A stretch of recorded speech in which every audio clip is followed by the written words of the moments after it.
নমস্কার বন্ধুরা। আজকে প্রচুর ক্রিকেট আছে, সেই সব নিয়ে আলোচনা করব। টেনিস নিয়েও একটু আলোচনা হতে পারে, দেখা যাক। আগে সময় যদি বেশি লেগে যায় ক্রিকেটে তাহলে আর টেনিসের দিকে যাচ্ছি না।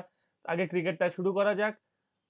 ক্রিকেটের প্রথম যেটা নিয়ে আলোচনা করা উচিত সেটা ইন্ডিয়া ইংল্যান্ড, এটার সেকেন্ড টেস্ট। আজকে তিনটে টেস্ট ম্যাচ নিয়ে আলোচনা করতে হবে। তিনটে টেস্ট মানে 6টা টিম। ইন্টারন্যাশনাল তিনখানা টেস্ট ম্যাচ শুরু হবে সামনের 12 ঘন্টার মধ্যে। 12 ঘন্টা নয়, একটু বেশি, 24 ঘন্টার কাছাকাছি। কারণ একটা কালকে সকালে বোধহয় শুরু। দেখা যাক। আহ প্রথম হচ্ছে ইন্ডিয়া ভার্সেস ইংল্যান্ড। ইন্ডিয়ার আগের ম্যাচে বোলিং যা অবস্থায় পৌঁছে গেছিল, সেখান থেকে কিন্তু ইন্ডিয়ার অবস্থা খুব ভালো বলা যায় না। England aim for 2-0। প্রথমে মনে হয়েছিল যে ইন্ডিয়ার বোলিং খারাপ থাকলেও ব্যাটিং দিয়ে ইন্ডিয়া কভার করে দিতে পারবে, এবং ইংল্যান্ডের ব্যাটিং খারাপ আমার ধারণা ছিল, কিন্তু ইংল্যান্ডের ব্যাটিং ইন্ডিয়ার ব্যাটিংকে টক্কর দিয়ে কিন্তু টেস্ট ম্যাচটা জিতে যায়। সেটা কিন্তু অভাবনীয় একটা উইন। এবং বেন ডাকেট আর জ্যাক ট্রলির যে ওপেনিং পার্টনারশিপটা ছিল, সেটাই কিন্তু কামাল করে দিয়েছে। তারপর যা যা করার সবাই ব্যাট করেছে ঠিকঠাক, এবং ইন্ডিয়ার খুব খারাপ ফিল্ডিং আর বোলিং ততোধিক খারাপ হওয়াতে ইন্ডিয়া কিছু করতে পারেনি। আচ্ছা, আশা করা যাচ্ছে যে সাই সুদর্শন আরেকটা সুযোগ পাবে এবং করুণ নায়ার আরেকটা সুযোগ পাবে, এটা আমার মনে হয়। এবার জাসপ্রীত বুমরা যদি না খেলেন তাহলে আর্শদীপ সিং বা আকাশদীপ এরা ভালো বোলার হতে পারে, কিন্তু জাসপ্রীত বুমরার রিপ্লেসমেন্ট হতে পারে না। প্রসিদ্ধ কৃষ্ণা আগের টেস্টে মন্দের ভালো বলা যায়। মোহাম্মদ সিরাজের আগের সেই জাঁকটা আর নেই। কেন যে মোহাম্মদ শামির কথা ইন্ডিয়া বোর্ড ভুলে যায় আমি জানি না। ওয়াশিংটন সুন্দর আর কুলদীপ যাদব, যদি এটা স্পিনিং ট্র্যাক হয় তাহলে কুলদীপ যাদব বেশি এফেক্টিভ, তবে ব্যাটিং এর জন্য ওয়াশিংটন সুন্দর অনেকটা ভালো option. This series began at Headingley, where the team batting second own for the 7th test match in a row. It's now shifts to another bowl fast ground. তার মানে আবার যারা টসে জিতবে তারা বল করবে বা ফিল্ডিং নেবে। The team batting second has won each of the last 4 tests at Edgbaston. This includes England's win over India in 2022 when they pulled off their highest ever successful chase. The warm summer that the UK has enjoyed could potentially even things out a little for the team batting first, as it can be argued it did even at Headingley, where India were on top at many times. Of course, India আগের টেস্টে কিন্তু অনেক সময় খুব ভালো situation ছিল, যেমন একটা খুব ইম্পর্টেন্ট পয়েন্ট আমার মনে পড়ছে যখন ঋষভ পান্ত সেঞ্চুরি করলো এবং কে এল রাহুল ব্যাট করছিল। ওই সময় ঋষভ পান্ত যা তাড়াহুড়ো করেছে, ঋষভ পান্ত ওরমই করে, কিন্তু ঋষভ পান্তের খেলা দেখে মনে হচ্ছিল সেঞ্চুরি হয়ে গেছে, এবার আর উইকেটে থাকার অতটা ইচ্ছে নেই, যতটা রান হবে হবে, না হলেও ক্ষতি নেই। ওই সময়টা যদি ঋষভ পান্ত উইকেটটা রাখতে পারতো, আরেকটু যদি লম্বা টানতে পারতো আগের টেস্ট ম্যাচে, তাহলে কিন্তু খেলার রেজাল্ট অন্য হতে পারতো। অবশ্যই একাই জয়সওয়াল 4টে ক্যাচ ফেলেছে, সেটা নিয়ে কিছু বলবার নেই। যাই হোক, আশা করব ইন্ডিয়া এই টেস্টে ব্যাটটা অন্তত খারাপ করবে না। বলের দিকে ইন্ডিয়ার যা নিয়ে গেছে সে তার বেশি তো আর কিছু করার নেই। জাদেজা আছে স্পিনিং অপশন।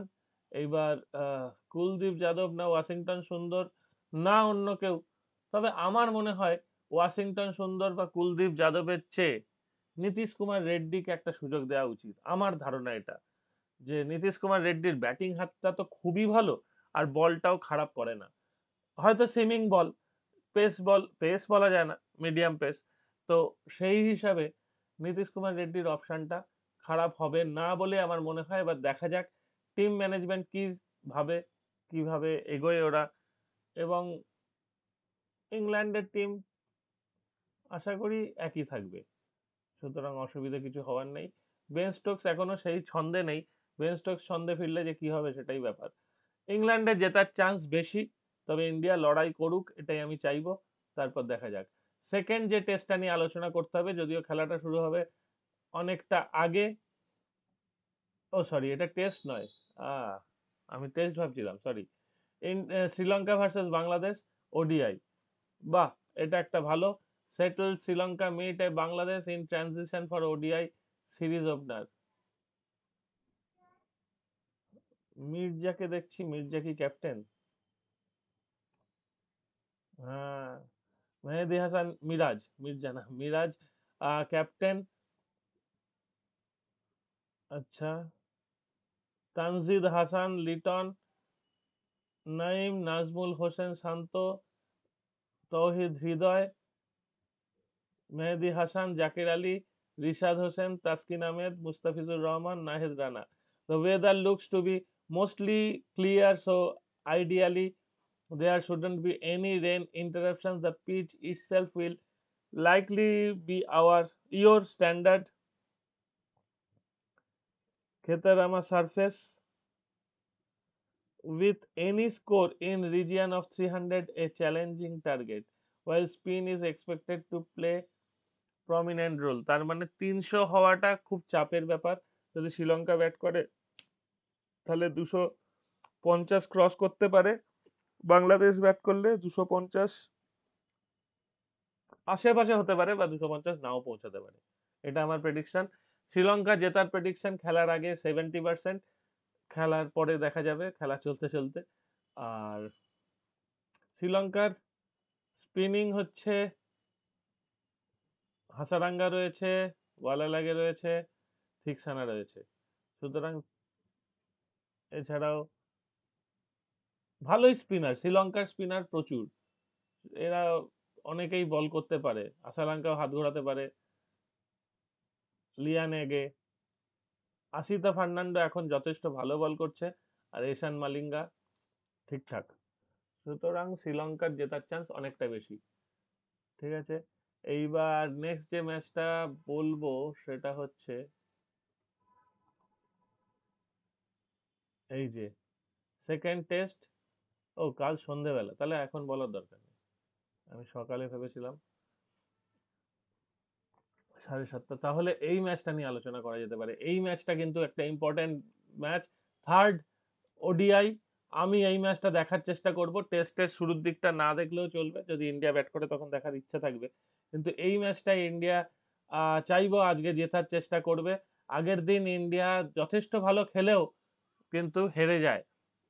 ইন্ডিয়ার আন্ডার 19 ওই আগের দিন যাদের নাম বলছিলাম তাদের আরো একবার দেখার খুব ইচ্ছা, এবং বৈভব সূর্যবংশী আর আয়ুষ মাত্রে, এরা দুজন ওপেন করবে। এই ওপেনিং পার্টনারশিপটা যদি একটু লম্বা হয় তাহলে কিন্তু ইন্ডিয়ার জেতার চান্সটা অনেকটা বেড়ে যাবে। ইন্ডিয়া যদি প্রথমে ব্যাট করে তাহলে একটু মুশকিল হয়, কারণ সুইমিং বল, ইংল্যান্ডের কন্ডিশন, যদিও ইংল্যান্ডের কন্ডিশন এখন অনেকটা ড্রাই কন্ডিশন, ইংল্যান্ড এখন আর ওরম ভেজা বা বৃষ্টি আবহাওয়া থাকে না, সুতরাং সেটা একটা সুবিধা হয়। তো সেই হিসাবে আশা করব ইন্ডিয়া ভালো খেলে জেতার চেষ্টা করবে, কিন্তু ইংল্যান্ড টিমও যথেষ্ট ভালো খেলছে। আন্ডার 19 পারলে খেলাগুলো দেখবেন, জমে যাবে। হ্যাঁ, এই খেলাটা কোথায় দেখবেন? এই খেলাটা কিন্তু ইউটিউবে ইংল্যান্ড অ্যান্ড ওয়েলস বলে একটা চ্যানেল আছে, সার্চ করবেন। যখন খেলাটা হবে England under 19 versus India under 19, live লিখবেন, একটা চ্যানেল লাইভ টেলিকাস্ট করে। কিন্তু তাদের সমস্যা হচ্ছে তারা, আমি আগের দিন যেটা দেখলাম সেইখানে শুধু পিচের ওপর ক্যামেরাটা আছে, ঠিক আছে, পিচে মানে যাদের ব্যাটিং এবং বোলিংটা দেখা যাচ্ছে, ক্যামেরা আর ঘুরছে না কোথাও। আম্পায়ারকে দেখে বুঝে নিতে হবে যে 4 হলো বা 6 হলো, আম্পায়ার সেটা সিগন্যাল দিচ্ছে, সেইটা দেখা যাচ্ছে। কিন্তু সারা মাঠে কোথায় বলটা গেল, কিভাবে ক্যাচটা হলো, সেইগুলো আর দেখা যাচ্ছে না।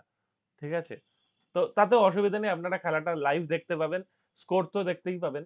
তো এইভাবে দেখতে পাবেন, মানে এটা তো আর কোনো কোথাও কভার হচ্ছে না, কোনো চ্যানেল বা ওটিটি আমার জানা নেই যেটা কভার হচ্ছে, সেই জন্য England and South England and Wales cricket, এই ইউটিউব চ্যানেলটায় আপনারা গিয়ে দেখতে পারেন। ঠিক আছে, আর একটা ম্যাচ নিয়ে আলোচনা করব, সেটা হচ্ছে টিএনপিএল। গতকালে বললাম যে সিএসজি এখনো হারেনি, গতকাল প্রথম হারলো। টিটি যথেষ্ট ভালো খেলেছে আজকে। দিন্ডিগুল ড্রাগনস আর ত্রিচি, দিন্ডিগুলের ক্যাপ্টেন রবিচন্দ্র অশ্বিন, তাই তো? হ্যাঁ, এখানে বাবা ইন্দ্রজিৎ আছে, গতকাল বাবা অপরাজিৎ ছিল। আর এদের ক্যাপ্টেন কে? ক্যাপ্টেনকে আমি জানি না। ওয়াশিংটন সুন্দরের নাম এখনো রয়েছে বোলিং অলরাউন্ডার হিসেবে, কিন্তু তিনি এখানে নেই, তিনি এখন ইংল্যান্ডে, সুতরাং তিনি খেলতে পারবেন না। দিন্ডিগুল ড্রাগনসের টিমটা অনেকটা ভালো। দেখুন, বরুণ চক্রবর্তী, অশ্বিন, শিবম সিং, শিবম সিং এবারে খুব ভালো ব্যাট করেছে, ঠিক আছে। আর রাজকুমার খারাপ খেলেনি, সঞ্জয় যাদব মোটামুটি খেলেছে আমি যা দেখেছি, মানে অ্যাভারেজ হয়তো রানটা করেছে ঠিক আছে, কিন্তু খেলার স্টাইল দেখে আমার খুব ভালো লাগেনি। আর রাজকুমারের ব্যাটিংটা ভালো লেগেছে দেখে, আপনারা যদি দেখেন তাহলে বুঝতে পারবেন। আর রাজকুমার ভালো লাগে, আর সারভানা কুমার ঠিক আছে।